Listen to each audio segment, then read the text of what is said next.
Okay, today is cooking made easy. I'm talking healthy stuff. Uh, Vegan. Okay, what is vegan? I don't know. Vegan could be whatever you want it to be. You need the B12 vitamins, so probably throw in some, I don't know, sardines once a week. Get your B12. You can only get B12 from animal, so maybe an egg or something a week. You don't need much B12. You just need a little bit extra a week to kind of because you can store the body stores B12. So you, you can go without for a couple weeks or a month, but just to keep enough B12 in you, throw in some sardines or one egg or two if you're going to go vegan. And for soups, now soups, you can do anything, right? I mean, what's a soup? A soup is everything but the kitchen sink. Well, you know what I'm saying? It's like lentils. So I got like 3 different kinds of lentils, and I generally use multiple different kinds of beans. So these are legumes. So I got these are kidney beans, black beans, good stuff. It's really healthy for you. The best in the world. They're the best. I'm telling you, they're the best. No, I'm the best. Okay, so you soak these for about 2 hours, and you need to put twice as much water as the volume of the beans because they will, absorb the water and start to crack. And then they should only take like half an hour to cook.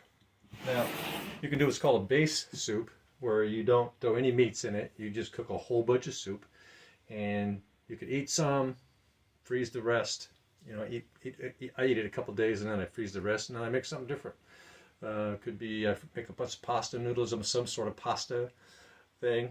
I try to avoid the white flour pastas, but there's many different kinds of pastas you can get, and I'll cook that up, and then I'll put it on a big tray, and I'll put it in the freezer so it's flat, and then when I take them out, they're frozen, and I can break them up in little squares or something, put them in Ziploc baggies, and I can have noodles ready at any time.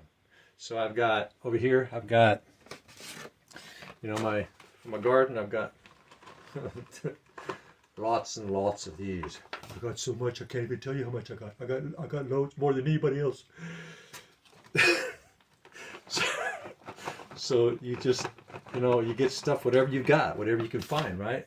Whatever you can find, whatever you got in the kitchen, right? Soups are easy. You don't need no measuring thing. I got over here, I got my spice rack over here. I like fennel. Fennel has a natural sweetener to it. Coriander, basil, just a whole slew of stuff. I try not to overbearing one particular spice over another. I kind of I do generally like about 10, 12 or more different spices, and I kind of all blend it together. It gives a nice full aroma and smell and texture and flavor. So I don't overspice one particular spice. I just go how I feel at the moment. If I feel rosy, I add a little extra rosemary, right? If I feel like I'm in a hurry and I need some curry, I'll add a little extra curry. Whatever my taste buds are yelling at me at the most, I might add a little bit of that. Maybe I feel garlicky, right? Now I'll throw a little extra garlic in there or something over above the rest of the spices. You get the picture. So it's about concept. So cooking is about concept. It's once you understand the fundamentals and just you got the brush strokes, like learn how to paint. Once you figure out the shades, how you shade here and lighten here, and once you learn the shading process and the dimensional process, then you're the artist, you're the creator. So this, for me, it's not about measuring anything. It's about what I feel like at the moment, and then I add the amount of ingredients at that point. I don't measure stuff. I just look around and see what I got. But I don't put the kitchen sink in here. No. Rough on the teeth. Porcelain. So, and another thing is, so that's soup. I mean, then you can add meat to it. You can put sardines in it. You can throw some eggs in it for protein, B12, when you take it out of the freezer to eat it, right? Yeah. And so I also freeze stuff. I freeze a lot of stuff.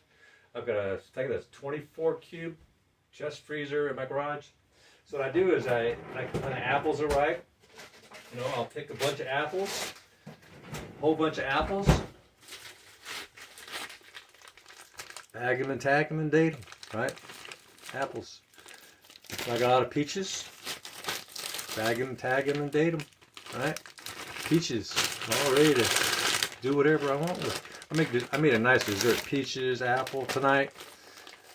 Some roasted nuts. I don't buy any nuts or anything that's been processed. Only roasted, because they don't. When they roast them, they'll say ingredients. It'll just say roasted. That's what you want. They just run it through an oven from the field.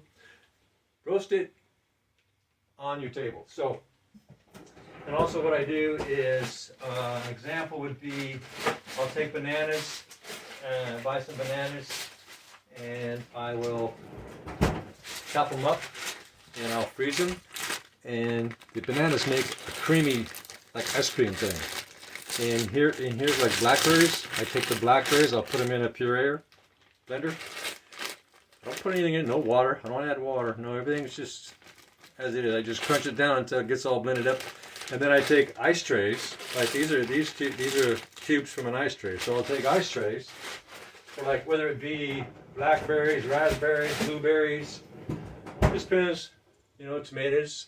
And I'll run through the blender. And then what I do is I take ice trays and I'll put them in the ice trays, right? I have lots of ice trays. I got lots of them, a whole bunch of them. Oh, I got more than anybody. I'm the best with ice trays. I can't help myself.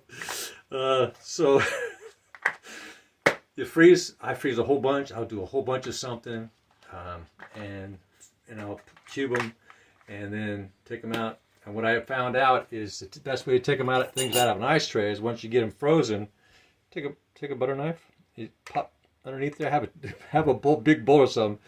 Don't aim towards the floor, because they're welcoming on the floor. So aim away from the floor, and you push down here, you twist, you just kind of pop them out. Because when I twist them, I notice that it can be really hard to get them out, and so I just pop them out myself one at a time.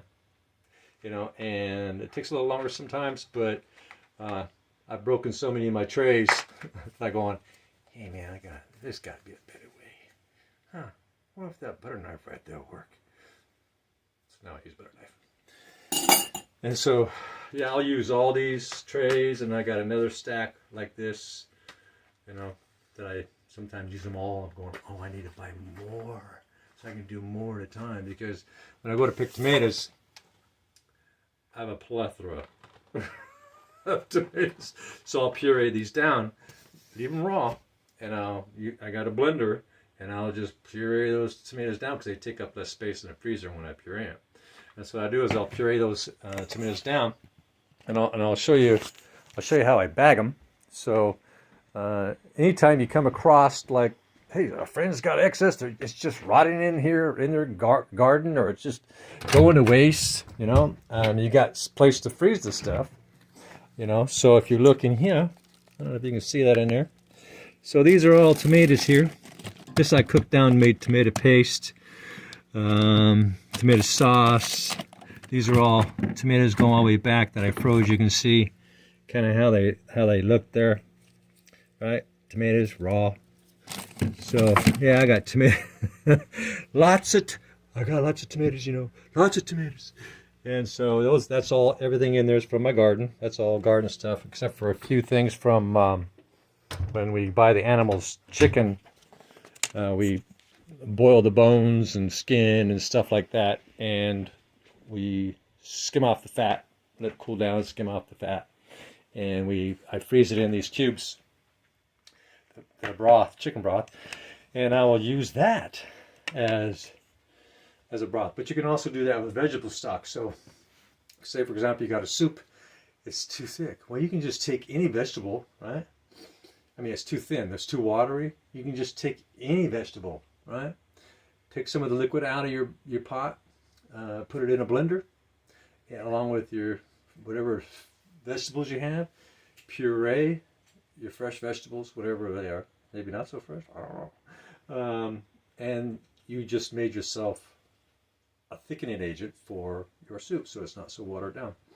And you just made it a lot healthier, a lot of polyphenols, so those are good things. And so, yeah, so I would recommend avoiding, in general, recipes. Just think about what you got, what I got in the house, I can make a soup, or I can make a stir fry. Stir fries are great. I have stir fries all the time. My base is all kinds of things. Sometimes my base is a yam, and I mix that all up, or sometimes it's some potatoes, white potatoes that I've grown, or some other thing like that, or some white rice. White rice, as long as you don't use a lot. If it doesn't fit in the palm of your hand, overflows, that's too much. White rice, because it'll spike your glucose. So it's all about keeping that glucose down, keeping it primed, feeling great, you know. You spike the glucose. When the glucose gets spiked, we actually start to feel jittery later on, right? Because now we got a drop. Now we've got oh man, whoa, what's going on, right? So I never feel that ever, not even a little bit, right? And I've been doing this for over 4 years. So you know, I've gotten down to 134 from 205, and it was just from doing what I'm doing, which is I eat 1 meal a day. I don't eat nothing until 0 calories until 5 o'clock. I have a vegetable garden type of food that we make. Sometimes we buy some meat. Sometimes we throw that in there, some chicken, rarely some hamburger if we got it. That's going to become less and less here soon. I'll consume less meats, probably more sardines or stuff like that. So, yeah, there's lots of healthy foods out there to get all the nutrients you need without harming the body. Everything that I consume is from the field into my body, right? I process it. I don't let nobody mess with my food. You touch my food, I kill you, right? Nah, don't want nobody touching my food. You know what I'm saying? Say hello to my little friend. Tomatoes. So, yeah, this is just kind of a starting point. I'll give some more basic stuff, right, to get healthy. I feel better than I've ever felt in my entire life. I think I'm probably hyperlogenic. I might be getting that wrong. Where I'm hypersensitive to the stuff they put in foods. You know, there's something like 136 preservatives that they use in foods. That's a lot. All kinds of different colors of dyes and different forms of dyes that they mix with preservatives, nitrates, and gosh, you just name it. And so if you can't pronounce it, you shouldn't eat it. If you can't pronounce it, you don't know what it is when you can't pronounce it, then you shouldn't buy it, right? It's been likely chemicalized and it's killing you, right? It almost got me. But Jim Dandy to the rescue. Jim Dandy, I rescued myself. It's about taking personal responsibility. So that's what I do. Take personal responsibility, and you just use your own imagination. Don't think about recipes, because I think if you do, it'll become frustrating. Just think about what you like. Oh, I like this and this and this. I think I'm going to mix it. Just add a little bit of water. Oh, I need a broth. Oh, well, I can just take this celery, extra celery here. I can take a carrot, chop it up. I can take some water and, you know, put it in the blender, and voila, you got vegetable stock. You have to go buy vegetable stock. What is vegetable stock? It's vegetables that's been pureed. Yeah, and 99% of it is water, right? So make your own vegetable stock, right, for your soups. You know, if you cook a meat, you got animals, or you're eating the chicken, you know, boil it. Don't eat the fat. Saturated fat, some people are hypersensitive to saturated fats, and very deadly for some folks. Some folks, all they can eat is fats, and they're healthier, right? There's a little story, and it goes like this: know thyself. Yeah. So, you know, it's about figuring out how you feel when you get to a certain point after eating a certain way. And you go, yeah, this ain't right. And you adjust, and you adjust, and you adjust, and you get to that point, you're going, oh, I like it like this. And you're going, okay, what have I been doing? What have I been doing? What have I been eating? How active have I been staying? And once you get to that point, you realize you're there 24 hours a day. But you got this crazy energy that just seems to be there even when you're sleeping. And you're going like, what's up? And your brain becomes, yeah, man. And so your body feels that way, and you got a healthy gut biome at that point because you got trillions of little guys running around in there in your belly. And and if you got the wrong kind, right, the ones that give off there's ones that give off a higher level of toxins, and there's the ones that give off a lower level of toxins, and then there's ones that give off stuff that's goody stuff, right, antioxidants, and those are the ones you want to nourish, and those are the ones you want to give fiber to, right? So what I do is I take polyhusk or polysk. It's a fiber. I take that every single day. Have for years now, 4 years, something, every day. There isn't a day that go by that I don't, unless I get sidetracked when I get up and go, what's going on? Oh, the sky's falling. And then I later on realize I didn't take my fiber, right? It keeps that healthy microbes in your belly to be dominant, and that's what you want, right? They help maintain a higher level of ketones, right? When you have a good healthy gut biome, right? So ketones is the food for your brain. That's what it really wants, right? Your brain functions optimally on ketones. That's the natural state of the brain. When we give it sugars, right, the artificial, not all the chemicals, the brain will use that too. But the brain is not going to work as optimally, obviously, when it's being fed sucrose and fructose, right? There's a chemical process that occurs that is not good for the brain, right? Ever had that feeling though, you feel kind of like out of it? Right. I can't think today. I just don't feel right. See, I used to feel that. I don't feel that ever. I'm on target all the time. So, this is just the beginning of just my Get Healthy course, because that's basically what this is, how to live a healthy lifestyle so that, you don't get on all those medications and, have to go to the doctor all the time. I've been there, I've done that, and, heart surgery, bypass, and, the major back surgery. That started when I was 18. Darn sergeant, he had me lift up a 250-pound tire to change that. I said, sorry, I shouldn't do that. Because that's an order, turn around, I'm going to write you up Article 15. Oh, shoot. So I did it. And yeah, that haunted me. I had 2 major episodes before I even got out of the military because of that, where I couldn't get out of bed. So that's haunted me for all that time. But the vascular disease, I've had a problem ever since I can remember. Something never felt right. The Lucky Charms when I was a kid and all that stuff, something wasn't right. So now it's right.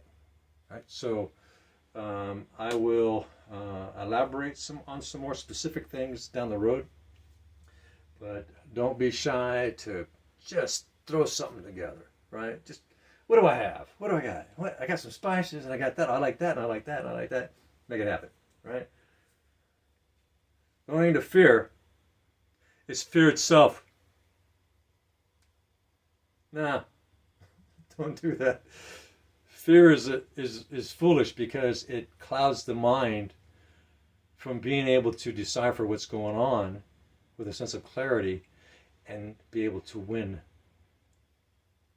Can't do that with fear. Understand it, of course you got the cortisol, you got the adrenaline, you got that sense of urgency. That's what generates fear, fight or flight. It's better to analyze, okay, why do I feel that, than it is to just feel it. Why do I feel it? Why do I, right? Analyze what's causing that rush of what most people regard to as fear.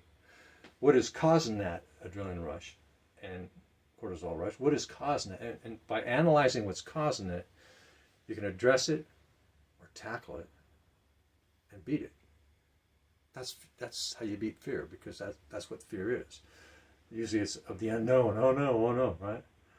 Know it. By knowing it, you won't fear it, right? Ignorance is bliss. Right? Knowledge is obviously power, right? And so there we go. This is my first tip on, starting to get healthy. And I get up every morning. I empty the bladder bag, right? I get on my scale, make sure I'm within my zone, because I have a red line where I got, okay, this is where I'm going to stay. Sometimes I'll eat a little bit too much big of my organic food, and I might gain a pound or two just in one meal, even though it's because my metabolism is slowed down. So it's, you know, I gotta manage. It's like taking care of your car, right? You gotta change the oil, or you gotta do certain maintenance. You know, put windshield wiper stuff in there. You want to look at it that way, right? So for me, I get on the scale, I make sure within my one. Right now I'm at 145 because I was losing some muscle balance and muscles were clicking. I was doing weird things. I realized that I had lost too much weight. 134 was too light for me to maintain the level of muscle mass that I have. So I was losing muscle mass. So I'm back up at 145 this morning. And so that's critical. So I weigh myself, and then I brush my teeth, and I come out here and I grab my vitamins, and I have a pack here, right? I have a pack here, 2 weeks, half a month. DHA, omega-3, 1000 I use, USM 10. I take potassium because I suffer from low potassium. Probably always have. Even when I was 17, I was get these little heart flutters and have ever since on and off. And I noticed by staying on the potassium, 50 milligrams, none. Zero. Know thyself, right? Most people are fine. They don't need to take an extra potassium because they regulate everything well, right? So I never have regulated potassium efficiently, so I needed a little bit boost since I was probably a child. Right? Now I know. So, yeah, here's my psyllium husk fiber. I take that a couple hours or so after I take my vitamins. I like to take my vitamins first before I take the psyllium husk because I want all the nutrients to be absorbed, right, into my small intestine. And then once that's happened after a few hours or 3, whatever, then I take my fiber, right? And I feel, got something on my belly when really I don't. There's no calories in it, right? So, yeah, this is episode 1 of Healing Thyself, right? Episode 1. More to come. Get healthy. If we're not healthy, and if we ain't got that, not much to look forward to. Healthy first, everything else after that. Take care. Cute, eh?